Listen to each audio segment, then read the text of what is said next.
I never liked Rustic Gables skilled nursing facility. Years ago, I worked as an EMT for Meditrans ambulance service. We did inter-facility transports, mostly dialysis runs and hospital discharges, so I spent a lot of time around crappy nursing homes. But even with my bar set as low as it was, Rustic Gables, SNF, still managed to underwhelm. The 4-story building itself put off an air of hostility. Near 6th and Alvarado in a slummy corner of Westlake, Rustic Gables sat like a diseased tooth, a squat, square, filthy white structure jutting out of the narrow, uneven parking lot, surrounded by a 14-foot fence. Inside Rustic Gables was, well, exactly how you'd expect. The residents were crammed 4 to a 2-small room. Every August, half the ancient window air units broke down. Their 1.5-star rating was on display over the reception desk, and I'm pretty sure they only managed the extra half-star because someone knew how to BS the inspector. The faceless healthcare conglomerate that owned the place had bought the property from a bank auction, and all that said, I'd never leave anyone I loved at Rustic Gables. Rustic Gables burned through nurses like cheap cigarettes. It seemed like every time I approached a nursing station, I was greeted by a different young woman in stained scrubs. Meanwhile, my partner and I would run into ex-Rustic Gables employees everywhere we went. Dialysis centers, hospitals, other SNFs. It was rumored that Rustic Gables was haunted. There were stories that were told of eerie voices behind patients' closed doors, of strangers seen wandering the halls, of objects moving by themselves, and of staff members somehow teleporting themselves all over the facility without realizing it. I heard more than one tale in which the tellers swore they'd seen a nurse walk into a patient's room, fail to reappear, then found on the next floor up, swearing she hadn't been near the patient's room in hours. Once, a patient had been killed when a nurse gave her a second dose of medication, sending her into hypovolemic shock. The guilty nurse swore that she'd spoken to the medical director in person and that he'd given her orders for the extra dose. That was obviously bullshit. The medical director had been in his office, miles away, with multiple witnesses. But the nurse was insistent, even after she pled guilty to avoid jail time. I highly doubted that incident was the work of ghosts. A hangover was more likely the culprit. But even the most skeptical of the ex-nurses agreed they'd gotten a bad vibe working at Rustic Gables, especially at night. In early 2010, my wife Lily told me she'd gotten a job at Rustic Gables. I warned her that everybody who worked there hated the place and offered to continue paying the lion's share of our bills until she could find other employment. "You want me to say screw you to a full-time nursing job with benefits?" she snapped, squishing her mouth into a pissy little bow. "I'm sick of working at Subway. Do you honestly think anyone else is going to offer me anything with absolutely zero experience?" She had me there. The oversaturated medical job market of Los Angeles was a tough spot for a recently graduated licensed vocational nurse, especially in the middle of a recession. "Listen, I get it," I told her, "but I'm making enough money now, and I don't think you're going to like Rustic Gables much. People say it's haunted, and you hate horror." Lily flashed me a condescending, pursed-lip smile. She knew I hated that smile. She was a tiny girl, my wife, barely 5 feet tall and maybe 100 pounds, soaking wet. Her eyes were opal-shaped and deep-set in her square face. She had long, dark, silky hair, and a clump of it fell over an eye. But you're not making enough money, Cyrus, and I would rather hang out with Casper the Friendly Ghost than ask my dad for money. Again. I closed my eyes and counted to 10. She was baiting me. Her parents didn't like me much, because I didn't have a college degree and my parents were alcoholic white trash. And her father had loaned us money twice in the last year. Once the previous January when we signed the lease and had to cough up first and last deposit for a microcosmic Koreatown one-bedroom, and once in August when my car broke down. "Fine, Lil," I said through clenched teeth. "Just do what you want." And with that, I went to shower and get ready for bed. Our marriage was doomed. We both knew it. But neither of us had the balls to give that final nail in the coffin the mighty whack that it needed. Lily took the job. A couple of days later, during her second training shift, my partner, Rivera, and I were sent to Rustic Gables to pick up a patient. A patient who, of course, lived on the first floor, where Lily was stationed. Our patient was a bed-confined octogenarian going to St. Vincent for a G-tube replacement. It should have been a quick, drama-free call, but the nurses didn't have their paperwork done yet. Lily was being a complete asshole about it, hanging over the shoulder of the charge nurse, smiling her noxious, pursed lip smile as her new friend berated us over the pickup time, as though it were our fault they didn't have their shit together.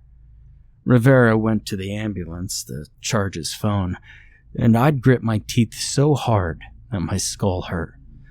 And a half glance at Lily's haughty profile was enough to propel bolts of pain up my jaw. For the sake of professionalism and my sanity, I just walked away. I wandered to the mismatched front lobby, and there I found a shriveled old woman with dyed orange hair, curled up on a stained couch. A nasal cannula dangled from her face, attached to an oxygen canister on the back of her rickety wheelchair. Her eyes snapped open, and when she saw me, her face fell. "How are you doing, ma'am?" I asked sweetly. "Do you need any help?" She mumbled something, her voice weak. I hunched beside her and asked her to repeat what she said. "I'm waiting for Scott." I looked around. "Is Scott your nurse? I could find him if you want me to." She shook her head sadly. "He comes here at night. He talks to me. I've got to stay here or I won't see him." I breathed in and found that the lobby had a weird smell to it. Kind of rotten, but kind of sweet, like the funk that filled our station when the shared fridge was opened. The orange-haired lady didn't seem bothered by it, but I was relieved to see Rivera around the corner, paperwork in hand. I came home after Lily. She pretended to be asleep. The next morning, she was gone before I woke up. Perfect situation, I thought. Now we never have to talk. Now, a couple of weeks later, my company picked up another dialysis patient out of Rustic Gables, and soon Rivera and I were sent to get him. On the way in, I spotted the same orange-haired woman on the same stained couch, still waiting for Scott. The new dialysis patient, let's call him Herbert Smith, was 79 and not doing very well. He was bedbound due to lingering effects of a stroke, half-blind and atrophied. He looked in my general direction when I called his name, but responded all further inquiries with incomprehensible muttering. His room, happily, was on the 3rd floor, which put a whole story between myself and Lily. We got him loaded in the ambulance, and after a set of vitals, I took advantage of the 15-minute drive to Western Dialysis to finish some paperwork. Herbert Smith stared mindlessly ahead, seemingly unaware of my presence. And then, he mumbled something. I looked up from my writing. "What's that, Herbert?" I asked loudly. The one-legged man talks to me. The one-legged man talks to me, he repeated. I leaned in. Who talks to you, Herbert? The Oriental man. The man with one leg. He comes in my room at night. Herbert's milky eyes were unfocused, staring vacuously into some point between the road and the ceiling of the ambulance. The Oriental man, huh? I pressed indulgently. Yeah, he's angry with me, Herbert continued, speaking to oblivion. He knows I left him. I wish he'd go away. That night I came home to every light in the apartment on, and Lily in the kitchen making a cup of tea. This was a surprise, as she'd gotten into the habit of feigning sleep. On the rare occasions, she'd exchange a few words with me, and she'd done so with a constipated pout, as though my presence was physically painful. You still awake, Lil? I asked without thinking. I immediately realized the stupidity of the question, and I braced for the sarcastic answer. But the nasty remark didn't come. Yeah, Lily replied nonchalantly. I have a headache. She looked at me, and for the first time in a while, I didn't see contempt in her eyes. I realized, all of a sudden, that I no longer remembered how to act around Lily without picking a fight or continuing one. Then I thought of something. Lily? I asked. The old woman who's always on the chair by the door, with the bright orange hair and the oxygen. Who is she? Lily frowned. Her name's Greta. She's in my station. She's pretty far gone. I talked to her, I said. She said she was, waiting for Scott? Oh, I know, Lily shook her head. Scott's not coming. He was Greta's son. He died of cancer 5 years ago? There's pictures of him all around her room. This piece of information jolted me. I remember the look in Greta's eyes when I'd woken her. Pure happiness, then immediate disappointment when she realized I was not, in fact, her long-deceased child. Poor old bird. Dementia's a bitch. I thought that night was a fluke, as far as my and Lily's relationship was concerned. Lily, tired and in pain, hadn't had the energy to antagonize me. But the next night, I came home to her awake again, and decidedly unantagonistic. And the next, and the next after that. And then there was one night I came home to find her huddled on the couch, shaking, the glow from the muted TV illuminating her tears. My first impulse was to run. I'd long forgotten how to comfort Lily. But I'm not an impulsive person. What came next was the first honest conversation we'd had in months. Lily had been on edge for weeks. Work was the problem. Her shifts at Rustic Gables had become both physically and mentally unbearable, for reasons she couldn't justify to herself, let alone anybody else. As soon as I walk in, my chest tightens up and I start feeling weak, she said. I'm scared of something, but I don't know what it is. And whenever I'm alone, I hear things, like little noises behind me. But when I turn to see if there's anything there, there's nothing. I reiterated that she could leave, that I'd pay the bills, and that I'd known other nurses who left because the place was just way too creepy. But Lily shook her head decisively. She wasn't batshit, and if she quit after working at Rustic Gables for barely a month, she'd appear flaky. The next day was Herbert Smith's dialysis day, and Rivera and I were the crew sent to pick him up. The young nurse on duty told me he was being showered. We'd have to wait a few minutes. I considered going to find Lily. Then I was drawn to a feature of Herbert Smith's room that I hadn't noticed. There was a bulletin board on the wall parallel to his bed, and someone had pinned up several old newspaper clippings. I took a closer look. Herbert had been a medic during the Korean War. One article, titled "Wounded Hero Welcomed Home," described his commendable service. He'd found a young soldier with a chest wound lying on a path. All of a sudden, bullets started flying around them. He pulled the soldier into a ditch, patched him up, and waited with him until they were found by an American platoon. While Herbert was hailed as a hero, he had regrets about the incident. He'd seen another man, a Korean villager, laying on the ground with a nasty wound on his leg. The man was writhing, but too weak to remove himself from danger. Herbert had been conflicted, but he could still hear gunshots, and, following protocol, he stayed put. By the time help arrived, the Korean man had died. The article included pictures taken by a soldier in the platoon. In one of them, you could just make out the face of the dead Korean in the background. I remembered Herbert's comments about the Oriental man with one leg, the one he hadn't gone back for. As long as I'd known him, Herbert hadn't looked great, but I was surprised at just how severely his health had deteriorated. His atrophied limbs had become skeletal, his skin was translucent, and he'd lost hair. His cloudy eyes didn't even flicker as we lifted him from his bed to the gurney. Now I drove that day. Rivera sat in the back with Herbert.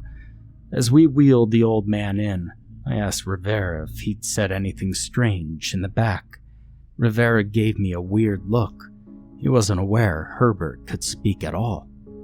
Herbert was completely unresponsive as we placed him in his dialysis chair. He slumped to one side, and we propped him up with a pillow. While Rivera chased a tech for a signature, I wrapped the blood pressure cuff attached to the dialysis machine around Herbert's arm. Before I knew what was happening, Herbert Smith was clutching my bicep. I jumped. The old man kept hold, his grip stronger than his spindly fingers could have allowed.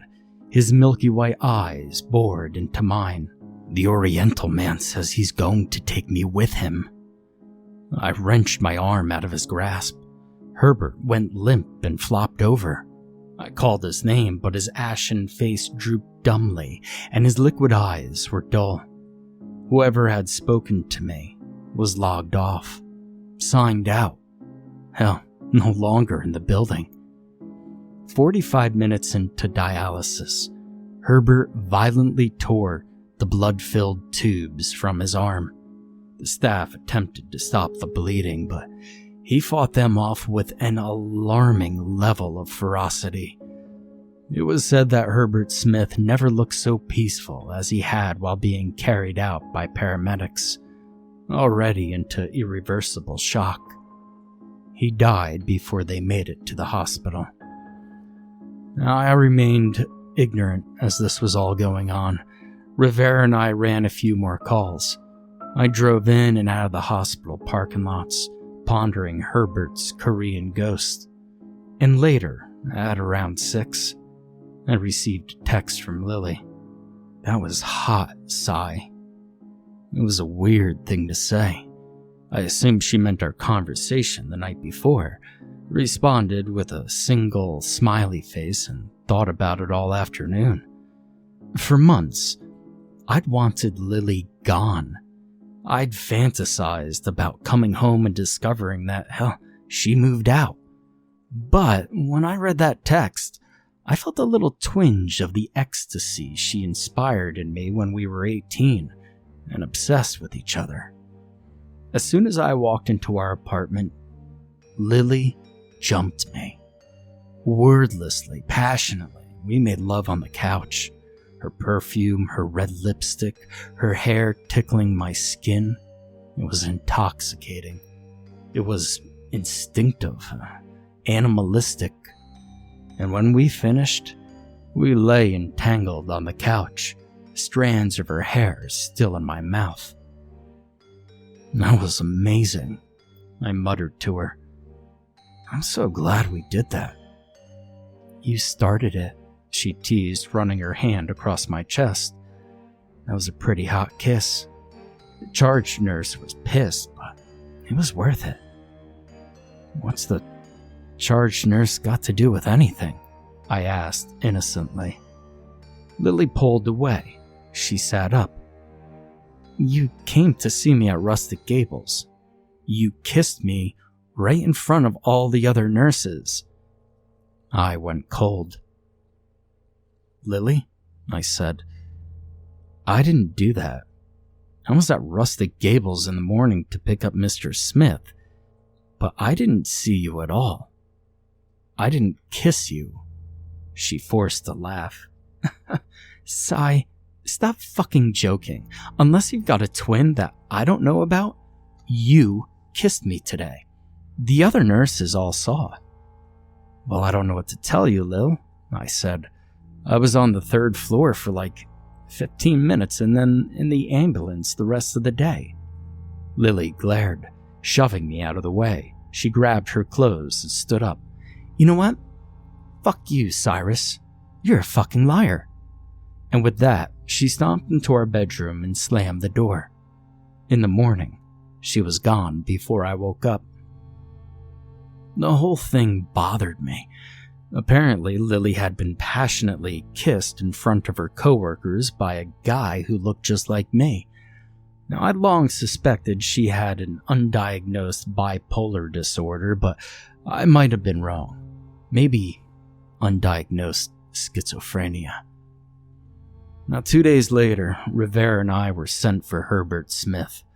The nurse at Rustic Gables told us he was dead.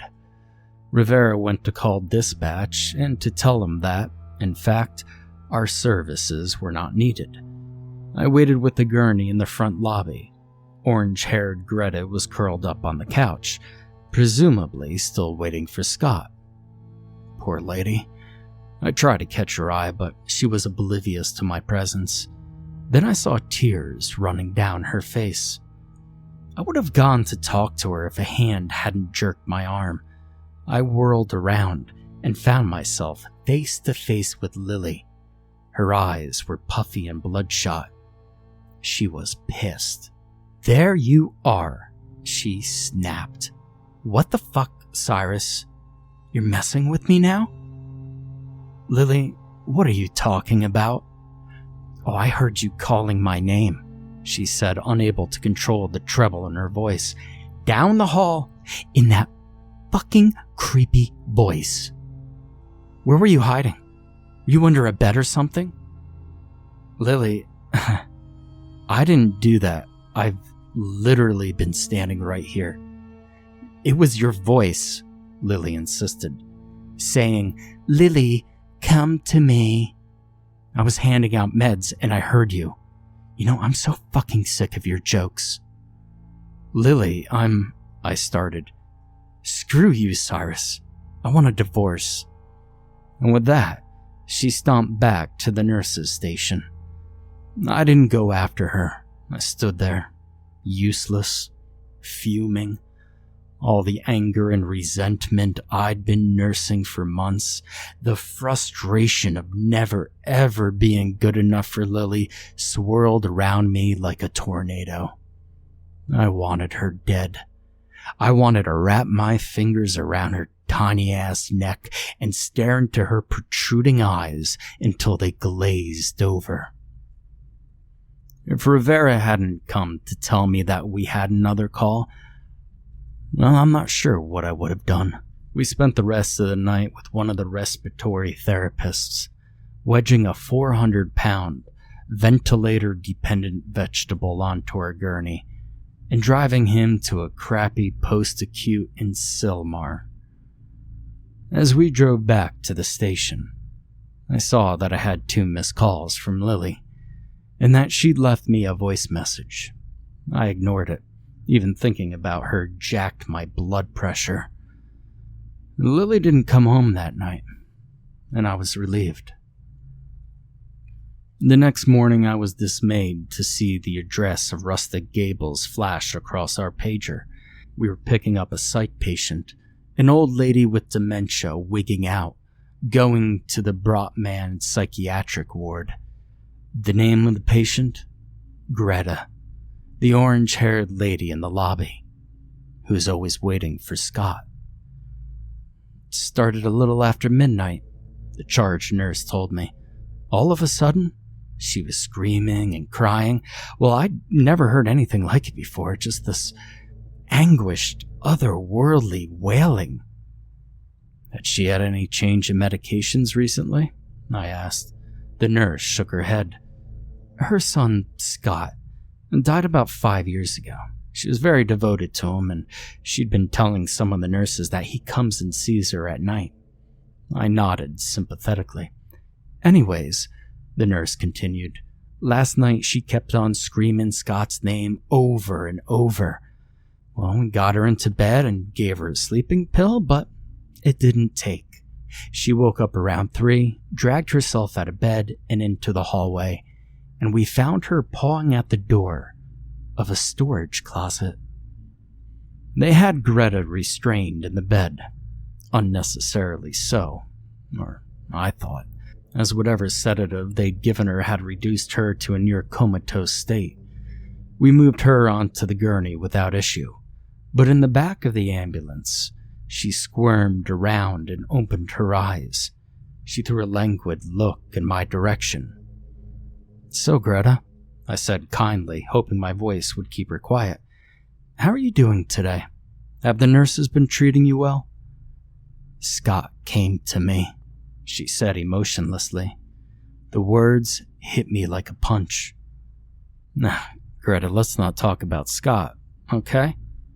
He was burning, Greta continued as though she hadn't heard me.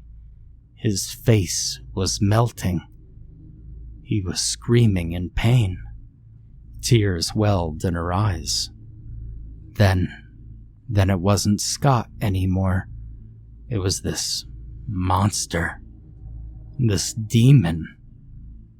And he told me that's what Scott looked like. In hell, she sobbed. I might have said something comforting. If I did, it had no effect. I don't remember. In that moment, or at that moment, I'd never been more disturbed in my entire life. Greta didn't speak again. She just cried, tears and snot collecting in her wrinkles. She cried all the way to Brotman and kept on crying as we waited for her room to be ready. We heard her moans as we pulled our gurney down the 6th floor hall until the elevator doors closed. Lily didn't come home that night. Days passed. I was given no clue as to her whereabouts. I called a few times, but her phone was off. I should have been concerned that she left so much of her stuff in the apartment, but she had her ID and bank cards, and had plenty of scrubs stowed at her parents' house in Rosemead, and I assumed no one in her family was fond enough of me to call. Finally, a week later, Rivera and I were sent back to Rustic Gables. Now, I don't remember who or what we were supposed to pick up. We were walking through the little lobby, noticing Greta's absence, when I felt hands around my waist. Tiny, perfectly manicured hands. Lily stood behind me, looking happier than she had in a year. Rivera shook his head playfully and told me he'd meet me on the 2nd floor. When he was gone, Lily took me by the hand and led me away, towards the back door, which was only ever used by nurses sneaking a smoke. Down a narrow hallway I'd never noticed, which extended to the left of the back door and dead-ended. Lil, I said, where the hell have you been? I was starting to get worried. She stopped pulling and turned around, holding me close. She wrapped her arms around my neck, stood on her tiptoes, and kissed me passionately. I've been with a friend, she murmured into my ear. I miss you, Cyrus. She kissed me again, then pulled away and resumed tugging my hand with surprising strength. She stopped in front of a nondescript little closet, across from the janitor's storage. "Make love to me, Cyrus," she breathed, her voice thick and sultry. "I know a special place." She reached for the doorknob, and as soon as she let go of my hand, my senses came crashing back down to earth. "Lil," I said kindly, "I've got to pick up a patient. Come home tonight. We'll talk then." She gazed into my eyes with a come-hither smile, and for some reason, this freaked me out. Maybe because her mouth seemed to extend a little too far into her cheeks, or maybe because in the 6 years we'd been a couple, Lily had never once used the phrase, "make love to me." One way or another, my weird radar blipped, and with one more "come home tonight, Lil," I escaped the elevator. "Cyrus," Lily called after me. I didn't turn around. On the second floor, I found Rivera talking to a squat Korean woman I recognized as the first floor head nurse, Lily's supervisor. The nurse glared when she saw me. "Hey, you," she said gruffly. "You're Lily's husband, right?" I nodded, inviting the catty comment. "Where has your wife been?" she asked. "Her phone's dead. She hasn't shown up for work in a week." She's here?" I said. "She's downstairs. I just spoke with her." The nurse shook her head. "Well, I haven't seen her all day, and I just left the desk 5 minutes ago. She hasn't clocked in since the 12th. I was confused. I told the nurse something, then ran down the stairs to the first floor, dead set on finding Lily and proving her presence. I kissed her. I'd felt her arms around me. So either she was deliberately messing with her boss, or else her boss was crazy. Or I was crazy. But no one was at the first floor nurse's desk. I paced the halls, peeking into rooms. Nothing. No Lily. Then I thought of something. She hadn't clocked in since the 12th. The 12th of February. See, that sounded familiar. I checked my phone. The last missed call from Lily had occurred on the 12th of February. That was the day she chased me down in the lobby, accused me of calling her name in a creepy voice, and demanded a divorce. I saw the voicemail icon and recalled that she had left me a message that day. I dialed my voicemail, deleted a few messages, and then I heard my wife's voice. Her sobbing, panicked, terrified voice. "Cyrus," she breathed. "Cyrus, I know you're not here, but I keep on hearing your voice. And I saw you again, but it wasn't you, because your face was all blurry. Then you walked into the closet, and you disappeared. Is this a joke? Please tell me this is a..." She gasped, and I heard the phone drop. Then a muffled male voice, a voice that sounded terrifyingly familiar, saying something like, "Found you." Then I heard another voice, my wife's voice, calling my name, but it wasn't coming from my phone. I followed the voice. It was coming from the back entrance, from the direction of the closet Lily had tried to drag me into. As I approached, I remember what I'd been told about old Greta. She freaked out, and they'd found her pawing at a closet door. And I wondered, had it been this door?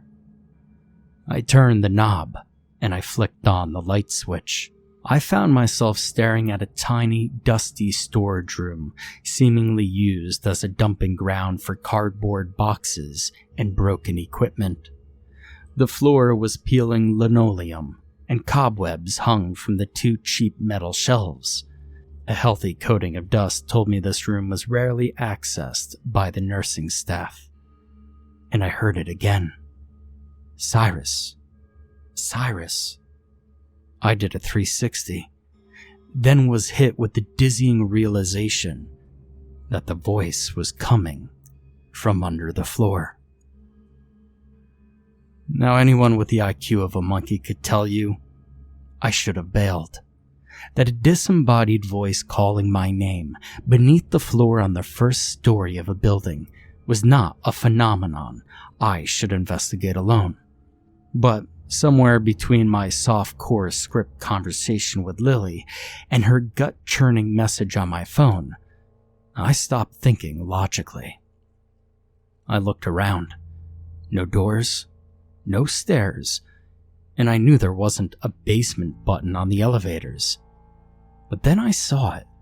Under one of the shelves, a trap door, and a small black object. I knelt to look. A Motorola Razr with a Hello Kitty bauble and a small crack to the bottom left of the screen. That was Lily's phone. The discovery turbocharged my nervous system. I stood up, grabbed the shelf, and pulled. And with a loud vroom, the metal structure pivoted. I examined the trap door. It was latched and fastened with a dusty, rusted lock. Lily's voice, louder, floated up from below. "Cyrus, come find me, Cyrus." And using my pocket knife, I easily picked the ancient lock. Then I lifted.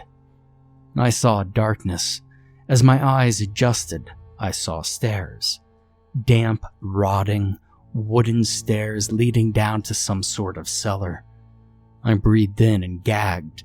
The musty, earthy smell was overpowering. It was the smell of a wooden shed after the rain, mixed with the smell of a compost heap, mixed with a smell reminiscent of the family of possums that had gotten trapped under my mother's mobile home one December, died, and rotted until spring. "Cyrus?" Lily cried again. This time, she sounded agitated, scared. I took a deep breath, and then I descended. I proceeded cautiously, cell phone in one hand, pocket knife clutched in the other. Step by step, the pale blue light of my cell screen. I saw the floor was dirt. I made out a dark blotch that must have been a puddle, and I heard faint dripping. The walls were gray cinder block with black designs painted on them. And then my feeble light fell on a woman with blue scrubs and long black hair. Lily. "Lil!" I cried out. "Lily, what the fuck are you doing?" "Shh." She put her finger to my lips as she approached out of the darkness. Then I was standing on the earthen floor, and she was close. Close enough for me to see that her features weren't right. Her eyes were too small, her nose too flat. She took my hands, her features shifted, blurring in and out of focus. Was it an effect of the light seeping in through the trap door? Were my eyes still adjusting? And why had Lily, of all places, chosen... And then her mouth was against my mouth. I couldn't eat for 3 days. I felt her warm tongue dissolve in my mouth, turned cold and dead, break into icy chunks that tasted like dust and stringed cabbage and rotting fish, expanding in my throat, choking me. I pulled away, coughing and sputtering and trying to scream. I dropped my phone as well, and as I dry heaved, I heard Lily's laughter. Now it sounded distant, and without thinking, I stood up. My phone had landed in the puddle, creating an inverted spotlight. A body, noose around its neck, hung from the rafters. Immobilized by terror, I was forced to take in every detail. Blue scrubs, feet dangling lifelessly, claw-like hands, plaster still in rigor mortis. Long black hair, purple cheeks, open mouth, swollen tongue, dripping dark saliva. bloodshot opal eyes protruding like a demented cartoon character's, staring into oblivion. Lily. Dead. Lily. I don't know how long I stared at my dead wife hanging from the ceiling before I felt the hand on my shoulder. Jolted from my traumatized paralysis, I turned around. Illuminated by the light from the open trapdoor was me. My mirror image stood in front of me. While Lily's doppelganger had flitted in and out of focus, mine was explicitly, grossly exact in every last detail. The little hairs on my unshaved cheeks, the red pimple on my forehead, the scar at the corner of my eye from when I fell off my bike during one of my second stepfather's drunken rampages. It's just that my smile was malicious, triumphant even. And then it spoke in a twisted, modulated mockery of my voice. Aren't you going to say thank you? And then it started to melt. Now, I don't remember much after that. I heard my own voice screaming. Whether it was me or my putrefying doppelganger, I didn't care to find out. There were more voices. Women's voices, women's screams, rough hands on me, an arm around my shoulders leading me up, and then sunlight, and then sirens. Lily had been dead for more than a week. That's what the police officers told me the second time I was questioned. The types of questions they were asking, I was sure they were going to pin it on me, especially given the nature of my and Lily's relationship. But they didn't. In the end, they ruled her death a suicide. She died by strangulation, though they didn't know how she'd managed it. She must have found the rope already hanging from the rafters. The cellar was 14 feet high. There was just no way she would have been able to climb up and tie it herself, nor could they find the chair or stool she had jumped off. They didn't know how she found the basement. None of the nurses knew the dirt-floored cellar even existed, and when the healthcare corporation had bought and gutted the place, they'd left the back of the first floor as it was. No attention had been paid to the sad little closet. And no one could explain how she got down into the basement in the first place. There was only one entrance, the trapdoor. The trapdoor I'd found, locked, from the outside. Even with the coroner's reports, the cops had trouble pinning down a timeline. Lily had gone missing on the 12th. Of that, the head nurse was adamant. I insisted I had seen her, alive, on the day her body was found. Rivera backed me up. We weren't alone. Another nurse had a conversation with Lily on the 15th. She remembered the date because it was the day after Valentine's Day. And a patient claimed he hadn't actually seen Lily, as it had been dark and his eyesight wasn't what it used to be, but had heard her voice singing to him in his sleep. Now this one was particularly strange, because the night the old man had allegedly been sung to sleep by Lily was a good 2 weeks after she died, and a week after her decomposing body had been recovered. The cops wrote him off as confused, but I'm not so sure. I left town after Lily's funeral. My father in Bakersfield, with whom I hadn't spoke with in years, called out of the blue and invited me to stay with him. When the flashbacks stopped and the memories scarred over, I screwed my head back on and went to paramedic school. I found a job, ran the Baker to Vegas stretch for a few years, then decided to take the next step in my career. I only applied to LA City Fire because it was ultra competitive, and I assumed I'd fail the psychiatric exam. When my new hire packet came in the mail, I picked it up off the porch with trembling hands. I wanted to say no, but LA City was a job a million guys would kill for, and my dad told me he'd just knock me out, throw me in the back of his truck, and leave me on the station steps if he had to. I moved back to Los Angeles in March of this year. I didn't know anyone. I'd lost touch with all my friends but Rivera, and Rivera was in New Jersey, burning through his 4th year of medical school. My new partner was a cool guy. He invited me to a barbecue at his church, promising there'd be a lot of people our age.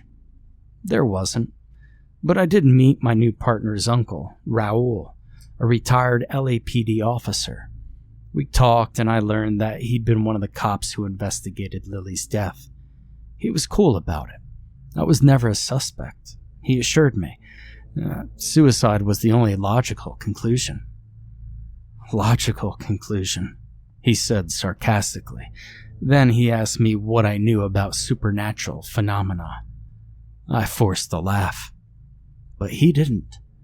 He asked me if I'd seen the cinder block walls of the basement, the underground room where Lily was found dead. There had been a little black designs, as I recalled. They were faces, he told me. Faces all over the basement walls. Some were recognizable.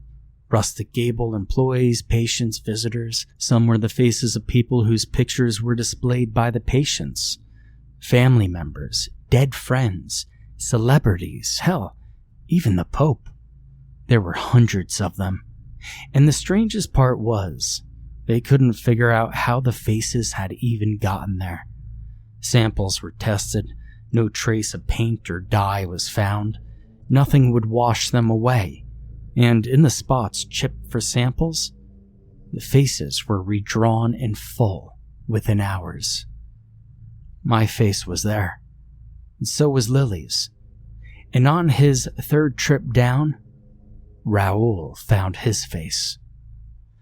The owners of Rustic Gables made the unanimous decision to sell the property, and when no one bought it, they abandoned it, shipping their 168 residents off to other facilities. Apparently, they had had more trouble with the place in the 3 years since remodeling than it was worth. There had been 9 suicides in that time, 4 patients, 5 staff members. Other mysterious deaths, too. One I'd heard about. The woman given an extra dosage of medication because the medical director told her nurse to do so. Another time, a physical therapist found a blind, non-ambulatory patient locked in the staff bathroom, dead, with a pair of bandage shears sticking out of his chest. And then there was the building's history. It had once been Section 8 housing. Raul had been called there many times when he was a cop, and always got a weird vibe from the place. Other cops insisted the place was haunted. In 2001, the building nearly burned down. Arson. A 12-year-old boy locked his mother in her bedroom, set the couch on fire, then jumped out of a 4th-floor window. 7 people died, including an LAPD officer. Prior to that incident, the kid had been acting bizarrely, claiming to see the ghost of his father, who'd been murdered years before. Raul and I parted ways. I drove home. I thought about orange-haired Greta, and I thought about Herbert Smith. She saw her dead son. He saw the man he regretted leaving behind. And Lily and I saw each other. Happier, lustier versions of each other.